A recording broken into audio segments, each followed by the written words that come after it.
Hello दोस्तों, स्वागत है आप सभी का आपके अपने चैनल गोविंद इंस्टीट्यूट में। आज की ये वीडियो है 12th क्लास की केमिस्ट्री की वीडियो, यानी कि जो चैप्टर 1 चल रहा था तो उसकी ये तीसरी वीडियो है। बाकी 2 वीडियो हमने अपलोड कर दी है विद आपके क्या पीडीएफ के साथ में, ठीक है ना। फ्री पीडीएफ दे रखी है हमने। इस चैप्टर की भी आपको फ्री पीडीएफ मिलेगी जो कि नीचे डिस्क्रिप्शन में लिंक दे रखी है। वो समझो, वो पढ़ने से पहले आप इसको समझ लीजिएगा, ठीक है। इस वीडियो में आज हम त्रिविम जालक, इकाई सैल, एकक कोष्ठक और एकक कोष्ठक के जितने भी ये प्रकार होते हैं इन सब के बारे में खत्म कर देंगे आज, ठीक है। तो देखिएगा, सबसे पहले हम स्टार्ट करते हैं ये त्रिविम जालक क्या होता है, ठीक है। जैसे कि आप जानते हो, हमने क्रिस्टलीय ठोस बताए थे, तो यानी क्रिस्टलीय ठोस को हम क्या कर रहे हैं, एक चित्र बनाया मैं उसका। तो क्रिस्टलीय ठोस की क्या बताई थी, एक निश्चित ज्यामिति होती है त्रिविम में, ठीक है। त्रिविम का मतलब क्या होता है कि तीनों एक्सिस में, तीनों एक्सिस का मतलब क्या है, जैसे मैं आपको दिखा दूं, देखिएगा।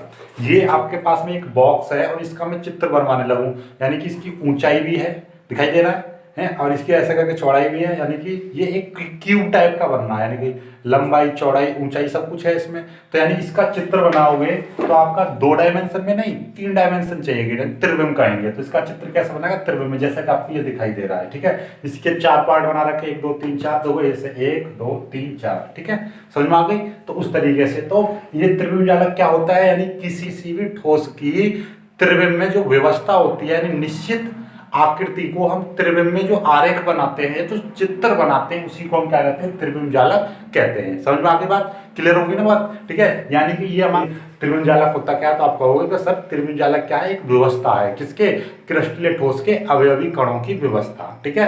क्रिस्टलीय ठोस के अवयवी कणों की व्यवस्था, क्लियर होगी बात। तो यानी किसी भी क्रिस्टलीय ठोस की त्रिविम में उसके अवयवी कणों की एक निश्चित ज्यामिति पाई जाती है, या निश्चित ज्यामिति में व्यवस्थित होते हैं, उसी व्यवस्था को हम त्रिविम जालक कहते हैं। क्लियर होगी बात, ठीक है। तो आपसे कोई पूछ लेगा भाई त्रिविम जालक की बताओ परिभाषा क्या है, त्रिविम जालक होता क्या, तो आप कहोगे ये क्रिस्टलीय ठोसों की एक व्यवस्था होती है जिसमें अवयवी कण एक आरेख बनाते हैं। क्या बनाते हैं, आरेख बनाते हैं, ठीक है। या त्रिविम में क्रिस्टलीय ठोस के अवयवी कणों का आरेख, जो अवयवी कणों का जो चित्र होता है, उसी को हम त्रिविम जालक कहते हैं, ठीक है। अब बात आती है इकाई सैल। इकाई सैल है एकक कोष्ठक। तो यानी कि देखिएगा, ये देखिएगा इसमें दिखाई दे रहा है, ये एक आपका क्यूब घन दिखाई दे रहा है। घन में भी आपको दिखाई दे रहा होंगे, 4 घन से दिखाई दे रहे होंगे। जैसे मैं एक, ये देखिएगा इस टाइप से घन दिखाई दे रहा है, एक 4 घन से दिखाई दे रहे हैं। यानी कि मैं एक, ये जो घन दिखाई दे रहा है, एक और एक को मैं 4 जगह जोड़ दूं तो एक बड़ा घन बन जाएगा, ठीक है। ऐसे ही ये देखिएगा, इसको मैं चाकू से इस टाइप से काट दूं और एक को देखूंगा तो एक की शेप भी, एक की शेप, आकार, आकृति उसी टाइप का, यानी इसको भी घन बोलूंगा तो इसको भी घन बोलूंगा। और इसमें जैसी इसकी आकृति है सेम टू सेम वही आकृति इसमें दिखाई दे रही है, तो उसी को हम क्या कहेंगे, इकाई सैल। यानी कि इकाई सैल यानी किसी क्रिस्टल जालक का, किसी क्रिस्टल है त्रिविम जालक का है, क्रिस्टल जालक का, क्रिस्टल जालक भी कहते हैं, ठीक है।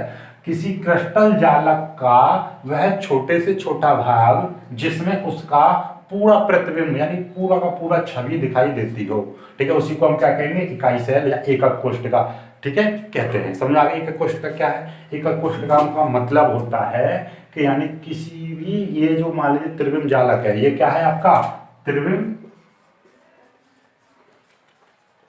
जालक है, और ये क्या है, इकाई सैल।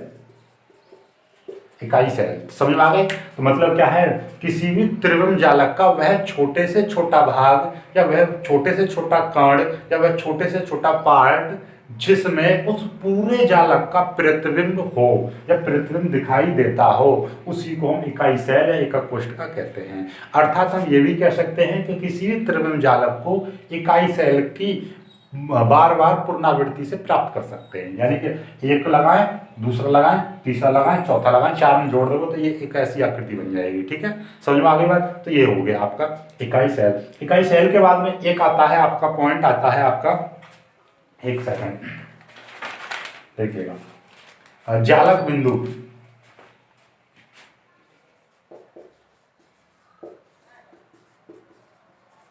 जालक बिंदु, ठीक है। अब एक पॉइंट आता है आपका जालक बिंदु। जालक बिंदु क्या होता है, जालक बिंदु ये है, जैसे मान लीजिए इकाई सैल है, ये क्रिस्टल है, और क्रिस्टल में जो अवयवी कण होंगे, जब चित्र बनाएंगे हम किसी का, तो उस पर अवयवी कणों को बिंदु द्वारा दर्शाते हैं। किसके, बिंदु द्वारा, अवयवी कणों को बिंदु द्वारा दर्शाते हैं, ठीक है। इसी को हम क्या कहते हैं, जालक बिंदु कहते हैं। यानी कि किसी भी त्रिविम जालक में क्रिस्टलीय ठोस के अवयवी कणों को बिंदु द्वारा दर्शाते हैं। किसी भी त्रिविम जालक के आरेख में या किसी भी त्रिविम जालक के चित्र में, ठीक है, किसी भी त्रिविम जालक के चित्र में अवयवी कणों को बिंदु द्वारा दर्शाते हैं या बिंदु द्वारा दिखाया जाता है। इन्हीं बिंदुओं को जालक बिंदु कहते हैं। समझ में आ गई बात? यानी कोई भी हम आरेख बनाएंगे त्रिविम जालक का या क्रिस्टलीय ठोसों का जो आरेख चित्र बनाएगा तो उसमें आपको डॉट डॉट डॉट डॉट दिखाई देंगे, ठीक है, यानी कि मोटे मोटे बिंदु से दिखाई देंगे। इन्हीं बिंदुओं को हम जालक बिंदु कहते हैं। इंटरनेट पर सर्च कर लेना किसी का भी क्रिस्टल की त्रिविम संरचना देखोगे तो वहाँ पर पॉइंट पॉइंट से मिलेंगे, तो इनका मतलब है कि यहाँ पे ये अवयवी कण है। ठीक है, क्लियर होगी बात? अब आगे की बात करते हैं। एकक इकाई सेल यानी एकक कोशिका के प्रकार होते हैं। तो ये 4 प्रकार के होते हैं आपका, जैसे कि मौलिक सरल इकाई सेल, ठीक है, सरल एकक कोशिका, ठीक है, सरल इकाई सेल या मौलिक इकाई सेल, इसको बोलेंगे सिंपल यूनिट सेल। दूसरा होता है फलक केंद्रित इकाई सेल। तीसरा फलक यानी फेस सेंटर्ड यूनिट सेल, इसको हम SCV बोलते हैं, इसको FCCV कहते हैं, इसको क्या BCCV कहते हैं, इसको SCCV कहते हैं। ठीक है, सिंपल साइड यूनिट सेल, ठीक है, यूनिट को काट दीजिए सेल बन जाता है। कहीं आगे चल के नहीं है कि क्यूबॉइड आते हैं, ठीक है, वो भी घनी है, घन है वगैरह। ठीक है, तो देखिए समझ में आ गई बात। फलक केंद्रित इकाई सेल, काय केंद्रित इकाई सेल और किनारा केंद्रित इकाई सेल। ठीक है, देखो इस टाइप से हम एक एक करके समझते हैं। जैसे कि ये आपका बनना है, ठीक है, इसको हम बोलेंगे सरल इकाई सेल। इसको क्या है? सरल इकाई सेल। क्यों? क्योंकि इसमें क्या है कि अवयवी कण केवल कोने कोने पर रखे हुए हैं। किस पर रखे हुए हैं? कोने कोने पर। ठीक है, इसको पहले अब देखिएगा, ये है सरल इकाई सेल, यानी कि वह इकाई सेल जिसमें अवयवी कण कोनों पर स्थित होते हैं। किस पर? वह इकाई सेल जिसमें अवयवी कण केवल कोनों पर उपस्थित होते हैं, यानी अवयवी कण क्रिस्टल के या त्रिविम जालक के कहां पर? कोनों पर, या इकाई सेल के कोनों पर प्रेजेंट होते हैं, कोनों पर उपस्थित होते हैं, उसको हम क्या कहते हैं? इकाई सेल कहते हैं। देखो ये बन गया चित्र, समझ में आ गई? अब देखिए सरल इकाई सेल कहते हैं, ये क्लियर हो गया। अब इसकी फलक केंद्रित की बात करें तो इसमें क्या है? कोनों के साथ साथ फलक का मतलब फेसेस। फेस कितने हैं इसके? देखिएगा सामने, जैसे कि मतलब ये देखिएगा, आप ऐसा समझिएगा, ये यदि आपके अवयवी कण 1 2 3 4 5 6 7 8 कोनों पर हैं, केवल कोनों पर, तो उसको तो बोलेंगे हम सरल इकाई सेल। ठीक है, यदि कोनों के साथ साथ इसके बीच में एक यहाँ पर, एक इसकी फेस पर, यानी फेस केंद्रित, यानी फेस के केंद्र पर, ठीक है, इसके फेस के केंद्र पर, यानी कि आपके जिसमें वह इकाई सेल जिसमें अवयवी कण कोनों के साथ साथ इनके सभी फेसों पर, प्रत्येक फेस के केंद्र पर भी उपस्थित होते हैं। मतलब एक यहाँ पर, एक यहाँ पर, एक यहाँ पर, एक यहाँ पर, एक यहाँ पर, एक यहाँ पर, एक यहाँ पर, ऐसे मतलब 6 और बन जाएंगे। कितनी सरफेस होती है? कितनी फेस है इसकी? 1, इसके पीछे 2, एक ऊपर नीचे, ऊपर और ये नीचे, कितने हो गए?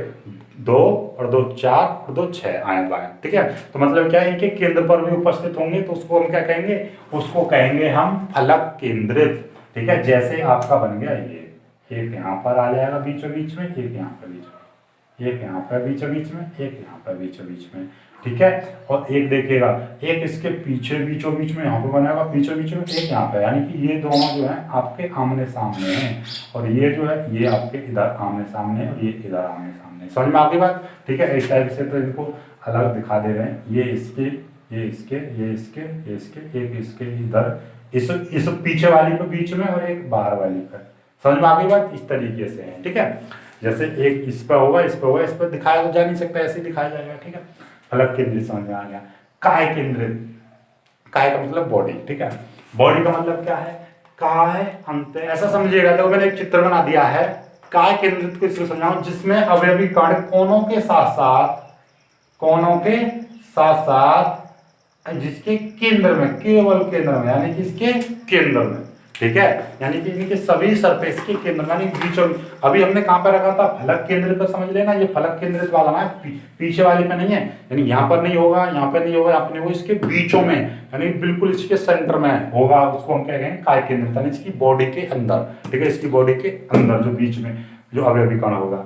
और किनारा केंद्रित, यानी जो किनारे, किनारे का मतलब ये नहीं कि यहाँ पर होगा, मतलब किन्हीं भी 2 सेट पर, या तो ऊपर नीचे, या सामने और पीछे, या आजू में या बाजू में। ठीक है ना, यानी कि किन्हीं भी वह सेल जो किनारों के साथ साथ किसी भी फलक के एक सेट पर, किसी भी फलक के एक सेट पर, ठीक है, एक सेट के केंद्र पर उपस्थित होते हैं। या तो इसके केंद्र में, फलक का ही मतलब कहीं पर भी नहीं, इसके ऊपर वाले के केंद्र में और नीचे वाले के केंद्र में, या सामने वाले के केंद्र पर या इसके केंद्र पर, या आए के या इधर के, मतलब समझ में आ गई, यानी किन्हीं भी दो के केंद्र पर होगा। ठीक है, समझ में आ रही बात। आपका जो नोट्स हैं वो आपके उसमें दे रखे हैं, उसमें कुछ इंपॉर्टेंट पॉइंट्स भी दे रखे हैं, इनकी त्रिज्या के फॉर्मूला दे रखे हैं जो आपको याद कर लेना है कि इसकी त्रिज्या कितनी होती है, उसमें परमाणु कितने होते हैं। ये आपके न्यूमेरिकल जब कराऊंगा मैं तब फिर से बता दूंगा, तब आपके न्यूमेरिकल करा दूंगा मैं। ठीक है, आई होप कि ये चीज़ आप समझ पाए होंगे। ठीक है, वीडियो को लाइक करना, अपने दोस्तों के साथ शेयर करना और चैनल को सब्सक्राइब कर लेना। नोट्सों को अपनी कॉपी में लिख लेना।